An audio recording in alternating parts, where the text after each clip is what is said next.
Ce livre s'appelle Le Pen et la torture, Alger 1957, l'histoire contre l'oubli. C'est un livre qui a un point de départ très simple, c'est qu'en mars 2022, j'ai pu entendre, comme beaucoup de monde, sur France Inter, une émission à grande audience qui a été rediffusée plusieurs fois, dans laquelle on affirmait de façon assez péremptoire que Le Pen n'a sans doute pas torturé à Alger en 1957. Et à ce moment-là, j'ai réalisé que les dernières révélations que moi j'ai suivies, comme pas mal de gens de ma génération, qui se sont produites dans les années 80, dans les années 90 et 2000, ont plus de 20 ans d'âge, et que personne n'a jamais rassemblé l'ensemble du dossier sur Le Pen et la torture. Voilà, donc j'ai décidé de m'y coller, avec cette légitimité à le faire, qui vient, je pense, du fait que je travaille depuis plusieurs années, notamment avec Malik Aral, sur cette fameuse séquence qu'on a baptisée la bataille d'Alger. Je suis allé dans les archives, notamment de l'armée. Je n'ai pas pu consulter le dossier personnel de Jean-Marie Le Pen, dont la consultation est soumise à son approbation, ce que je n'ai pas obtenu.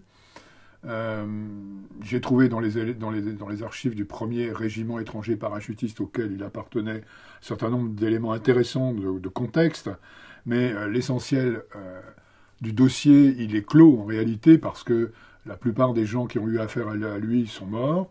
Alors j'ai eu quelques témoignages dans le cadre du projet Milhaud sur la disparition forcée, des mentions de Jean-Marie Le Pen, mais je n'ai pas eu la possibilité d'enquêter sérieusement sur sa participation dans ces cas-là, donc je me suis abstenu d'utiliser ces cas-là. Ce que j'ai fait, c'est que j'ai rassemblé, mis en récit, vérifié en fonction de la cohérence du contexte, les témoignages, la quinzaine de témoignages de victimes directes de Jean-Marie Le Pen, tels qu'ils ont été publiés essentiellement dans la presse, en fait, de 1957 à 2002, les dernières ayant été publiées par le journal Le Monde sous la signature de Florence Baugé.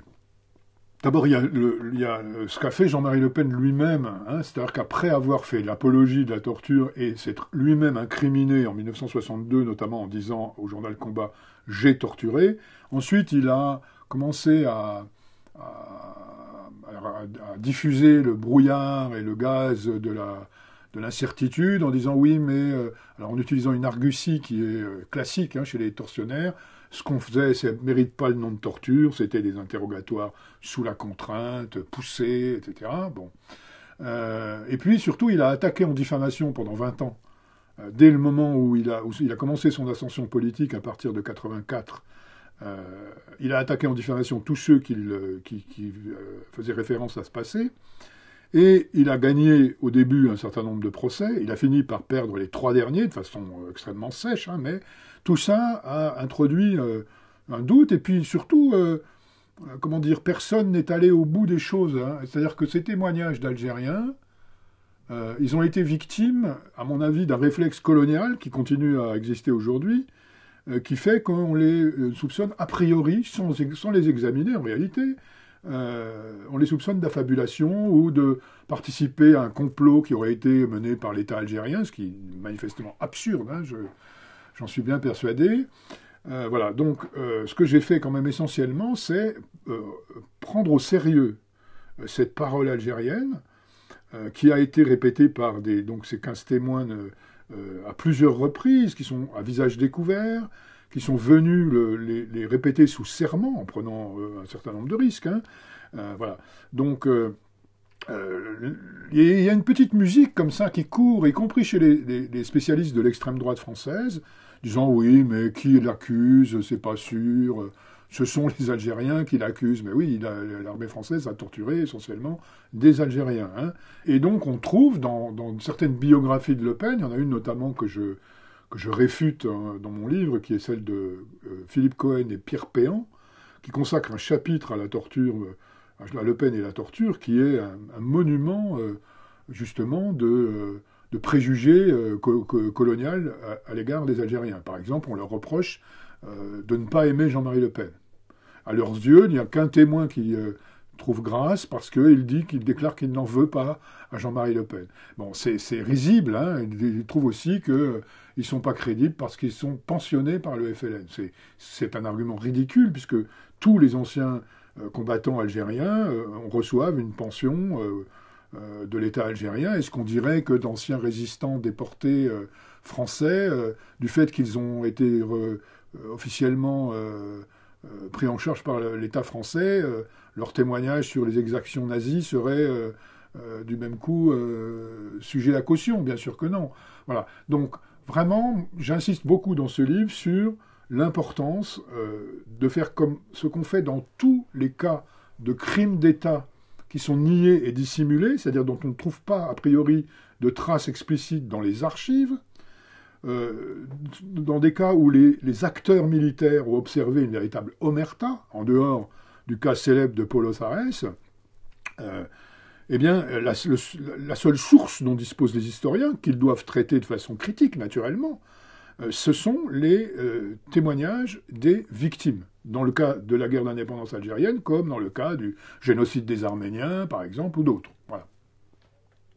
Alors évidemment, voir Jean-Marie Le Pen dédouané de ce passé tortionnaire qui est vraiment, où on est vraiment là aux racines du lepénisme, hein, aux racines colonialistes, dans la matrice idéologique principale du lepénisme, qu'on néglige très souvent en rappelant que il y a des collaborateurs, des Waffen-SS parmi les fondateurs, mais on oublie très souvent que la réactivation de l'araphobie et de l'islamophobie coloniale dans les années 70 par le Front National, c'est un héritage, donc, bien sûr, direct de la colonisation et de la guerre d'Algérie.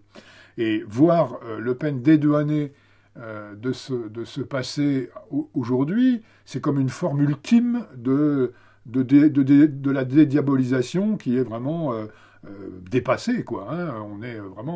On efface tout, et ça correspond, alors consciemment ou pas, chez ceux qui disent il n'y a pas de preuves, ça correspond à un succès incroyable de ce Rassemblement national qui veut faire oublier d'où il vient, comment il s'est constitué, de quoi il est porteur. Ben, sur la matrice idéologique colonialiste du lepénisme, on touche à quelque chose d'extrêmement important, parce que quand on lit les textes de l'époque, on voit les origines, par exemple, de la théorie raciste du grand remplacement. Hein. Le doyen de l'Assemblée nationale, José González, qui s'est fait connaître l'an dernier en faisant un discours de nostalgie de l'Algérie française, a très bien dit que, rentré d'Algérie, il a adhéré au Front National parce qu'il avait peur que, comme en Algérie, des populations le poussent dehors, hors de France. Hein.